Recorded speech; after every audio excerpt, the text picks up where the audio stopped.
Hello everyone, how are you? It's been a while. I haven't done a YouTube video in so long, months. I think it was October, maybe even earlier than that.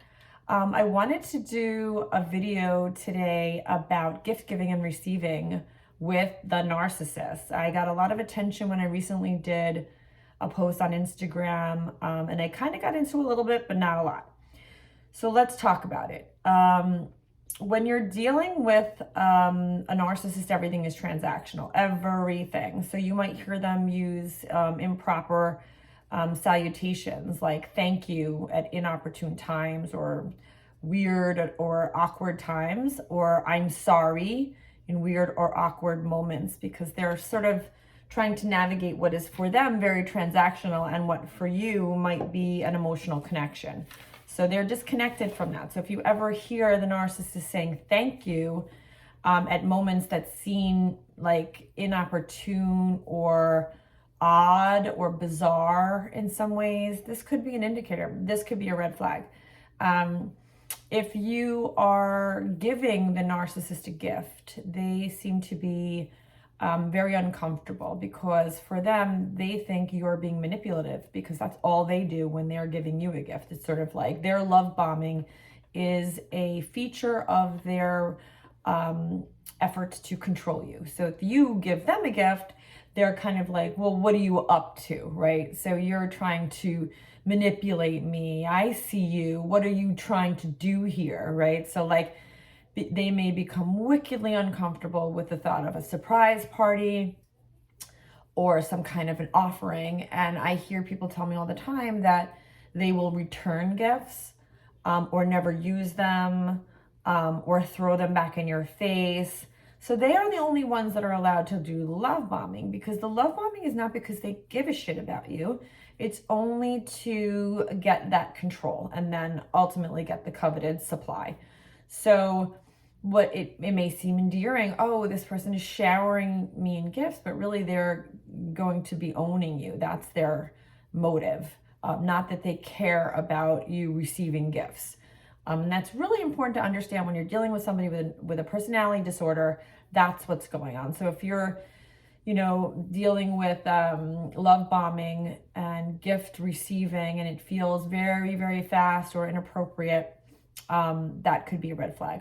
Also, when you're in a relationship with a narcissist, the love bombing doesn't just start the relationship, right? So it goes from love bombing, and then there's this tension building, and then it goes to devaluing or even overt abuse, passive aggression, and then it comes right back to like, it has like a big outburst, and then the cycle continues again. So the love bombing continues again, right? So it's not, love bombing is not in the beginning of the relationship, it's part of the cycle. So you will find yourselves in this repeated sort of roller coaster ride of love bombing, tension building, devaluing, sort of discarding. But the discarding, again, is not the final discard per se. It can be, but there could be that big, fight, and then the disconnect, and then here comes the love bombing again, right? So it's just going to go and go and go in that circle. So love bombing isn't a one-time event.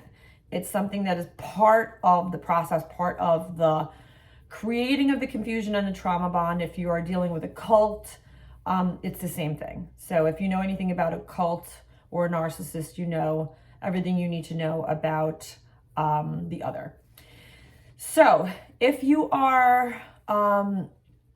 notice that when you try to give a gift, even an I love you or a kiss or some other offering, you will be punished for that, even though that is what they want. So this is where it gets very counterintuitive and might become confusing, but you're damned if you do and you're damned if you don't. And that's why Sandra Brown refers to this relationship of one of inevitable harm. You cannot win. The narcissist will ruin every experience. They can ruin the greatest of days, holidays. There's nothing that will ever satisfy them. They are never satiated.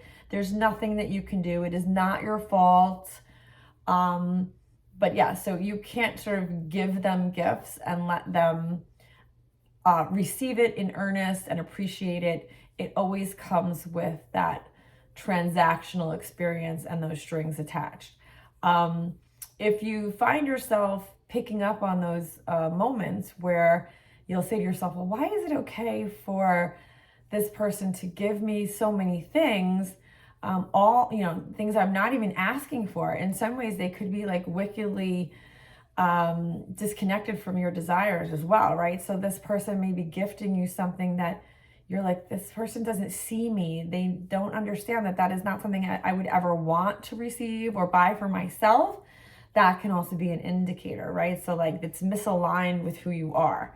So they might give you, fancy shoes, but you're a bag girl. Or they may give you, a spa day, but you have some kind of injury that disallows that from. So it's very, very disconnected from whatever your needs, wants, desires are. And that should be a red flag too. It's that feeling of not being seen, right? Because you're not seen. You are one of many. There might be, that gift may be given to a bunch of others. Quite honestly, they don't really even know what your name is. And they're always trying to get over. So they're always trying to win and stay ahead of the curve. So, while you think you might be the only one, generally you're not. Why? Because the definition of sexual addiction is actually addiction to attention. And that is what the narcissist is addicted to attention. So the narcissist always has a supplemental supply, something else on the back burner at all times. They have to, in order to survive in some ways, have that backup plan. They can never be actually fully involved with just one person. It's too scary for them because they can't be alone. That supply sometimes could be a child, right? It could be one of their children, offspring sort of fill that role. So, people say, well, I know he didn't cheat. That may be true. He probably has another supply in the form of a child, coworker, colleague, subordinate. Somebody is going to be filling that role. They cannot be alone. And all of this with the gift giving is, again, towards that goal of supply, energy. I think of it sometimes as otherworldly, like almost like a vampire. They need that constant supply. So if you have had this experience where you recognize that, let's say, holidays or birthdays were ruined, try to think about if there were those transactional moments. Who paid for the trip, right? If the narcissist paid for the trip, then you owe them everything. And that's going to mean, like, I'm not kidding, like feeding grapes, like they're not going to be allowed to be left alone for a second. If you pay for the trip, then they're going to punish you because they think that you're trying to manipulate the situation and control things. So there's no way to win. If you are looking for a way to win with a narcissist, the only way to win is to actually get away. Because you're always going to win when you get away from the narcissist. They lose everything every time because they're not happy people. They sort of exist, their baseline is under you. So if your baseline is here and you're kind of, this is where you feel comfortable, they're right under you, constantly trying to pull you down to their level so they can feel less alone. But it's important to really understand some of these variables as you kind of process and connect what you've been through, and some of their motives. So the gift giving one tends to be very, very interesting for a lot of people because, again, very transactional. I hope this is helpful. If you have any questions, please, you can find me at Vanessa Reiser LCSW on Instagram, or you can visit my website at tellatherapist.net. If you are looking for a clinician in a different state other than New York, New Jersey, Massachusetts, or Florida, you can go to tellatherapist.org and find me there. If you have any questions at all, my DMs are always open. Please be safe. Take care.